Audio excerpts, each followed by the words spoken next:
Hello everyone, my name is Bradley. I have a Brad taste in music, and today we're going to be exploring the best song covers that exist.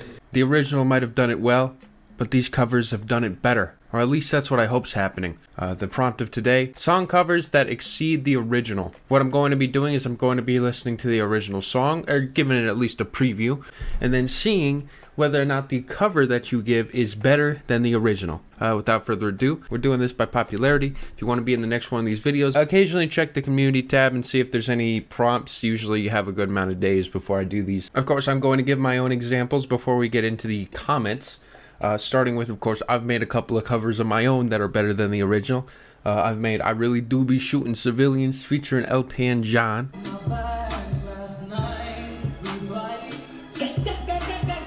Of course, that's not really a cover as much as it is a remix, but I do have a couple of actual covers.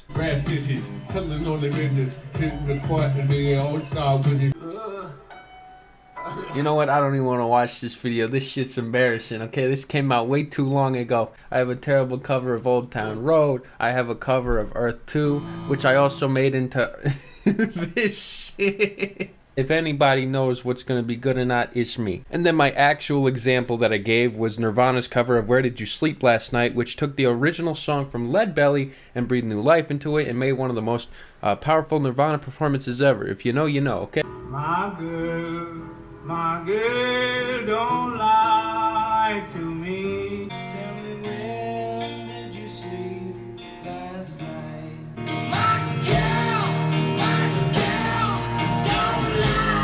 I love the way that this song elevates at the very end. I feel like it really brings it up, brings it to life even further. Kurt Cobain straining on his voice really also adds a ton of emotion to this track.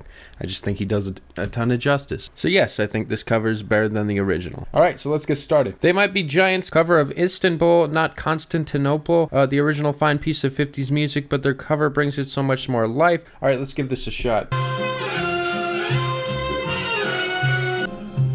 Istanbul was Constantinople, now it's Istanbul. People just liked it better that way. It's a nice little piece. I like it. Alright, it's a good little song. It's cute. Let's see what They Might Not Be Giants does with it. Istanbul was Constantinople, now it's Istanbul, not Constantinople. Why they changed it, I can't say. It works. That's no what is this about the turn? This definitely feels like a busier version of the original song. It seems like everything's kind of orchestrated to be a specific sound at a specific part to bring more life into the track. But I do think that I like the flow of the original probably a little bit better, as I thought it was a sweet little bop, a sweet little vibe. This one almost overcomplicates the track to a point where it doesn't really need to be. I still think it's good, but I actually like the original a little bit better. My one rule for this was that you tell me the original artist, and so I will be skipping over any comments that don't do that. I have the instructions right here. It says, include the name of the cover, the original artist, and the artist covering it. If you didn't do all three of those, it's not gonna, yours is not gonna be picked. Black Magic Woman covered by Santana is an amazing Latin-style spin on Peter Green's original, and it's one of Santana's best songs. I had no idea this song was a cover. I thought it was an original Santana song, but then again, I heard it when I first heard it when I was like 8 years old. So, all right, hey, this is gonna be a chance for me to hear the actual original. Got a black magic woman, but she's a black magic woman, and she's trying to get the devil out.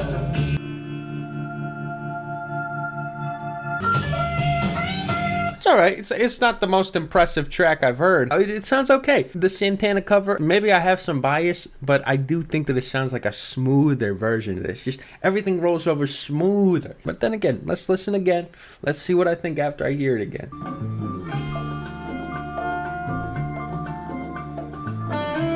It's just as good as I remember. Just the way it progresses, it's got such a nice intro, you know, that just adds so much to the track.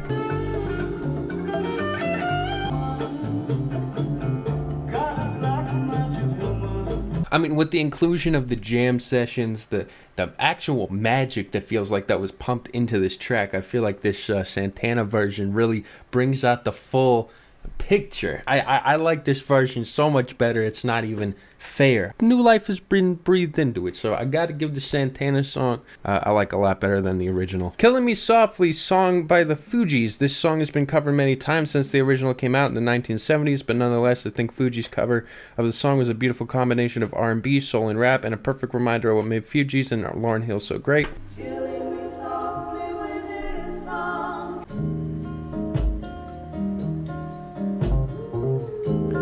Oh, this is good. I heard he had a style. There he was, this young boy, with his song telling my whole life. Oh, that song is incredible. It's gonna be hard to beat that with anything. But hey, let's give it a shot. Fugees, let's see what their cover is. Singing my life with his word, his song telling my whole life. Is that a sample too? I've heard that exact sound on a We Got It From Here, Thank You For Your Service. I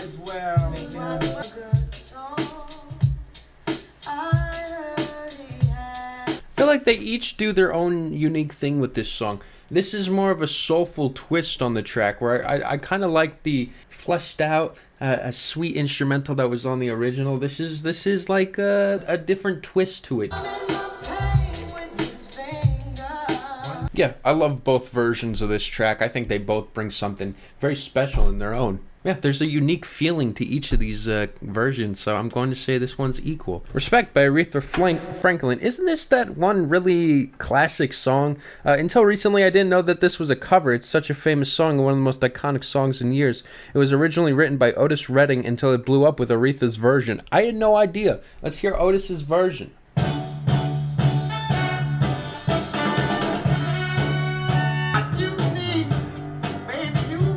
Dude, not bad.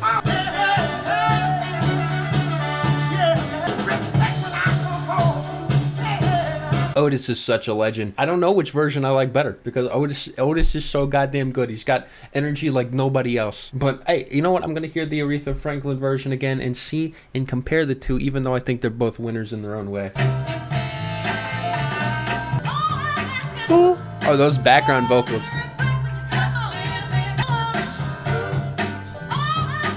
There's a lot of power to having a woman actually singing this song as a cover. I think that both are very powerful and very strong and beautiful songs in their own respect, if you will. I'm going to give this one equal. I don't really have a complaint about either of these versions. I think that they both do the song such justice. I'm in awe of beautiful music, and I think that that's really all that matters this Christmas season. Tainted Love by Soft Cell, a soul song that gained notoriety by Gloria Jones' rendition. Soft Cell's synth cover creates a desperate and sensual experience, especially with Mark's longing, wailing vocals. See, this is kind of what I was looking for. I'm looking for something that's like a transformative cover, which I'm excited to check out because it sounds like this is what that is. Sometimes I feel I've got To run away. Oh, I had no idea this was a cover. Oh shit. Okay. See, now this is interesting. This feels like my life is turning around really quickly. This is a cover? Dude, this original is pretty good. don't know where I run to. Now I run from you. Oh, dude, that's so good. I really like this version. I love this version actually. It's as good as the other song, but it's got its own twist on it, and it feels like it's something from the 60s. I didn't know that they had good music in the 60s. What can I say? I feel struck over the head. Let's hear the Soft Cell version of this song, because again, I love the synths on the recreation of this track, but the original, I mean, shit, it does everything that I feel like the recreation does, but with less. Run away. I love both versions. This is equal for me. I had no idea there was an original version, and I had no idea that it First of all, it's a faster, quicker version. You know, it's like the heart's pumping a little bit faster. Here, it does. It feels like an 80s synth, like extravaganza in a way. A little mainstream, too. I gotta give it equal. I honestly, it's hard to compare the two because I feel like this is a good transformation for the track, turning it into such a synth-heavy experience. And I don't know, man. I feel like I can never really hate this track. I got a lot of nostalgia with this track, okay? I feel like they both bang in their own special way, so this one is gonna be equal. I left the copyright sign up for the next 10 minutes of recording, so I do apologize. But yeah, just a heads up. Renegades of Funk, Rage Against the Machine. Africa's writing is very good, but sonically it hasn't aged that well. Rage Against the Machine's version slaps so hard. So I knew that this was a cover, but I've actually not heard the original.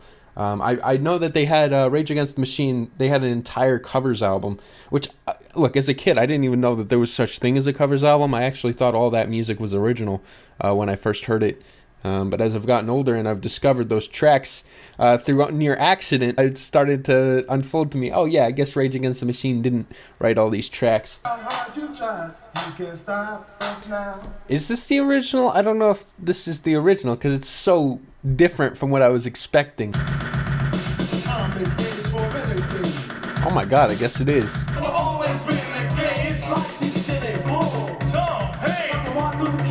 This is actually very ahead of its time. Even if it was 1985, this is actually quite ahead of its time. I'm impressed. Yeah, sure, it hasn't aged all that well, but this is like listening to the future. Or at least what you would imagine the future would be like.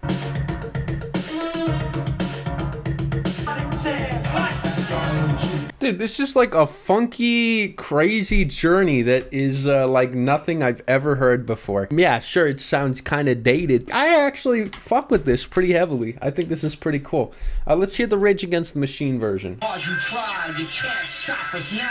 No matter how hard you try, you can't stop us now. We're the renegades in this atomic age. Since a prehistoric ages, and the days of ancient Greece. Dude, the guitar in this song is so good, though. This version is so good. Damn, why both versions gotta be so good, dude? I mean, the guitar in this one is incredible. It's incredible. This version is so good. And this is the version I grew up on. So I do have a little bit of bias, but that doesn't stop it from kicking as much ass as it does, dude. This song is so good.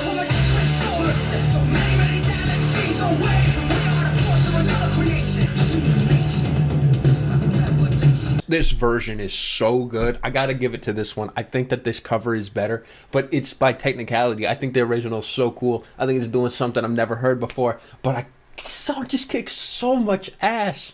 And dude, Zach De La Rocha's vocals are insane with this track. Like, he really pushes the fucking life out of this thing. And then got Tom Morello's guitar. Insane. Okay, this band is the shit. And there's a reason this resonated with me as a kid. And it still resonates with me now. I love this version. I think it's so good. I think this cover's better.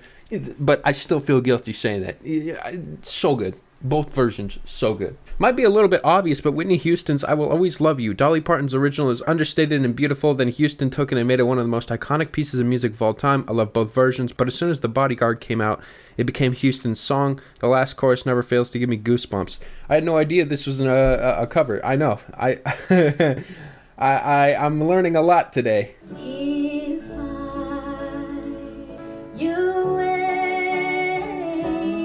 The instrumental on this is so good regardless. This is actually a pretty good version.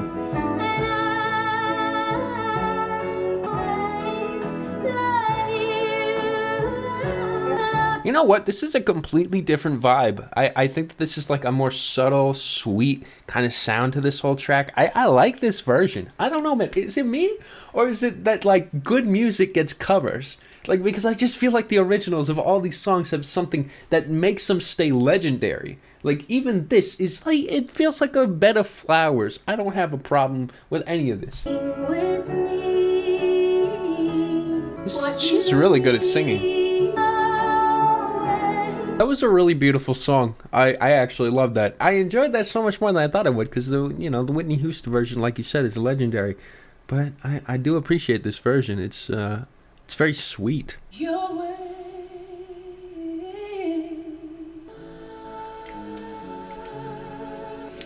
I mean, I'm going to start off by saying that this song definitely builds and is kind of meant to be a cinematic track.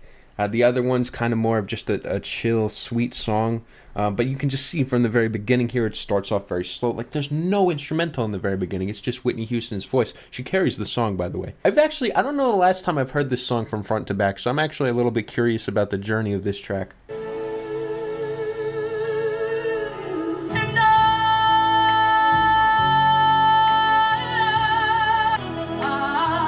hope and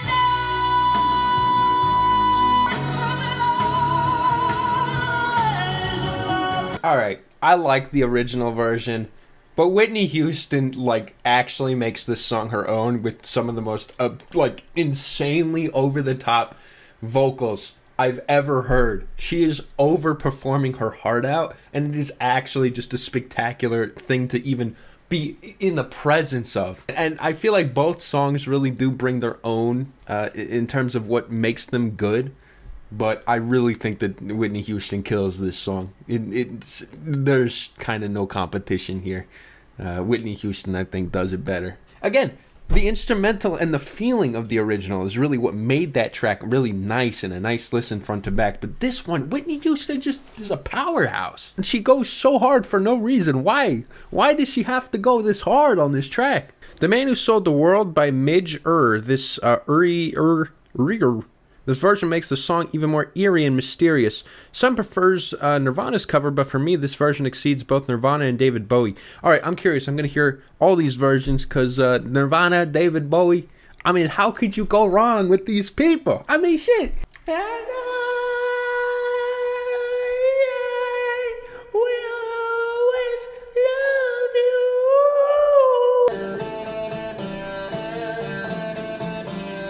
This sounds familiar. I think I've heard Nirvana's version of this song.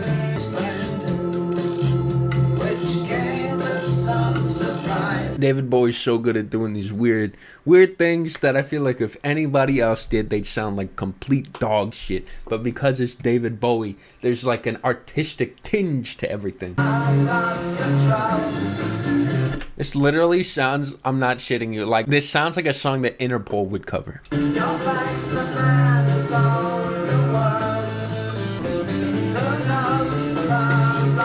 There's something industrial about this as well, where it's like the man that sold the world. It sounds like it's placed in a fucked up city. This song's brilliant. I'm enjoying the hell out of this. Wow, that song was fantastic. David Bowie. Okay, that's all I gotta say. David Bowie. That's it. This man was an absolute artist. Everything he touched felt so unique to his own flavor, and I felt like here was no exception. I mean, the vocal effects? What the fuck even was any of that shit? But why did it work so well? Why did this song feel so weird but yet so appropriate? Then I'm going to quickly listen to the Nirvana version. Look, Nirvana does their thing. It's David Bowie and Nirvana. What can I say, dude? I literally have no complaints about either of these versions. I just feel like I'm in awe of the storytelling and all of the performances, and I feel like the song is so brilliant, it's hard to really complain about either of them. But I'm curious to hear this cover that you say is so special by Midge Ure.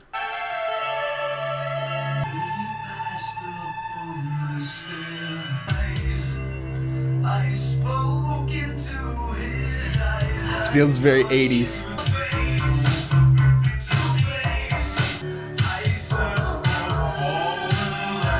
I think this version's a little too much. It takes away a lot of the subtlety that made that storytelling so strong on the David Bowie version, and even I'd say the Nirvana cover. I feel like I like both of those.